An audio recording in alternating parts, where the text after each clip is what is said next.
Kalau kita lihat sejarah, sekalipun dahsyat ta'unnya dahulu kala, nggak ada cerita Pak sholat berjamaah berubah tata cara pelaksanaannya, nggak ada.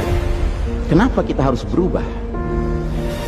Dan saudara rahimahumullah, kami cuma mengingatkan beberapa pesan dari Nabi SAW tentang sholat ini. Yang pertama, Nabi mengatakan sallu kama ra'aitumuni usalli.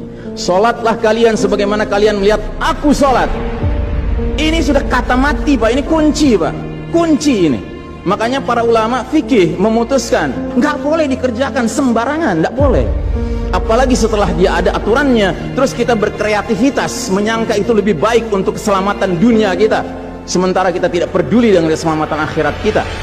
Nabi Muhammad SAW menyatakan hari berbangkit nanti aku akan menunggu umatku di depan telagaku. Aku akan bisa membedakan siapa umatku, siapa yang bukan. Umatku adalah mereka yang wajahnya, tangannya, kakinya bercahaya bekas wudhu. Tapi ketahuilah, ada sejumlah orang wajahnya bercahaya, tangannya bercahaya, kakinya bercahaya. Aku panggil mereka, tapi dihalau sama malaikat, tidak boleh mendekat. Aku panggil lagi, tapi dihalau sama malaikat. Akhirnya malaikat menjelaskan, ya Muhammad, mereka telah merubah ajaranmu setelah engkau wafat.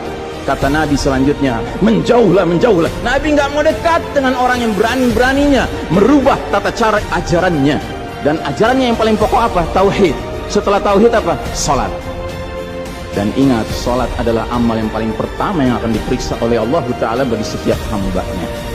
Dan saudara rahimahumullah, saya ingin menyampaikan dua hadis lagi. Satu hadis dari Nabi, la tadaru furujatin lisyaitan. Jangan kalian biarkan celah-celah itu untuk syaitan. Ini Nabi Muhammad SAW yang berbicara, bukan Iksan Tanjung. Kalau Iksan Tanjung yang berbicara, Anda boleh tolak Pak. Ini Nabi Muhammad SAW yang berbicara, yang kita baca salawatnya dengan harapan mendapatkan syafaatnya, dengan harapan boleh meminum air dari telaganya. Jadi kata Nabi apa? Jangan biarkan celah-celah itu menjadi tempatnya syaitan. Hari ini tidak sedikit masjid bahkan memuliakan syaitan, memberi tanda di mana syaitan hendaknya berada. Na'udzubillahi min dzalik. Mau jadi apa kita Pak? Mau jadi umat seperti apa kita? Ini adalah simpul terakhir saudaraku. Kalau sampai simpul terakhir ini kita relakan lepas, sudah tidak ada sisanya ajaran ini di muka bumi.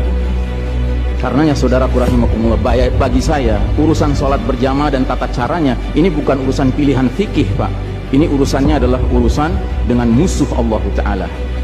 Hadis yang terakhir, kata Nabi SAW, innal yahuda qad sami'u dinahum.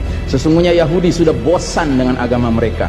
Wa innahum qaumun hasadun. Dan mereka adalah kaum yang sangat hasad kepada kita umat Islam, terutama dalam 3 perkara. Satu, raddis salam. Kebiasaan kita umat Islam kalau ketemu saling ngucapin assalamualaikum, dibalas waalaikumsalam. Itu Yahudi nggak senang Pak. Yahudi tidak senang melihat umat Islam berukhuwah Islamnya. Yahudi nggak senang umat Islam kalau ketemu saling bersedekah dengan senyum, makanya dibikin aturan begini, nggak kelihatan senyum kita. Yahudi nggak senang kita ketemu jabat tangan, rontok dosa-dosa. Maunya mereka begini saja jabatan tangannya. Dari mana ini semua? Yang kedua, mereka hasad sama kita dalam urusan apa? Iqamatis sufuf, dalam tata cara kita menegakkan saf kita. Ingat Pak, saf dikatakan tegak syaratnya 2. 1 lurus, 2 rapat. Bukan hanya lurus tapi renggang-renggang, atau rapat tapi meliuk-liuk. Tidak, harus dua-duanya lengkap. Sehingga Nabi sampai bertanya, kenapa kalian gak bersaf seperti malaikat di hadapan Allah? Para sahabat bingung, bertanya, bagaimana malaikat? Kata Nabi, mereka mendahulukan saf awal dan mereka saling rapat satu sama lainnya.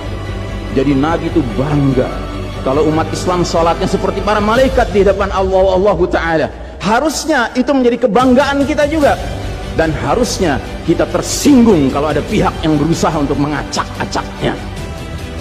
Dan yang terakhir, yang ketiga, Yahudi itu hasad sama kita dalam urusan apa? Dalam urusan umat Islam di belakang imam sholat wajibnya mengucapkan amin. Makin keras suara amin itu, makin geram mereka. Karenanya mereka bikin aturan, sempat 2 bulan masjid ditutup-tutup sama sekali, nggak terdengar suara amin dari jamaah karena nggak ada yang boleh ke masjid. Tapi sekarang setelah dibolehkan, masjid yang bisa muat 2000 orang, cukup 500 orang, cukup 700 orang. Supaya apa? Sekurang-kurangnya aminnya bisa berkurang. Maka sekarang pertanyaan besarnya adalah, untuk siapa kita sholat? Atau untuk mereka? inna salati wa nusuki wa mahyaya wa mamati lillahi rabbil alamin. Mudah-mudahan apa yang saya sampaikan tidak membuat bapak dan ibu makan nggak kenyang, tidur nggak nyenyak, tetapi semakin sadar betapa kita sedang hidup di era penuh fitnah di akhir zaman, dan musuh-musuh Allah sedemikian sistematis, sedemikian terencananya membuat kita sadar tidak sadar meninggalkan din kita. Yang paling mengerikan kalau sampai sudah nggak ada perasaan lagi risau dengan ini semua. Karena apa? Nabi bersabda, siapa lihat kemungkaran ubah dengan tangan, nggak bisa dengan lisan, nggak bisa dalam hati. Dalam hati itu maknanya apa? Ingkari itu sebagai kebenaran, itu mungkar. Dan itu kata Nabi selemah-lemahnya iman. Sehingga di hadis yang lain kata Nabi, kalau mengingkari saja sudah nggak ada, udah nggak ada iman sama sekali.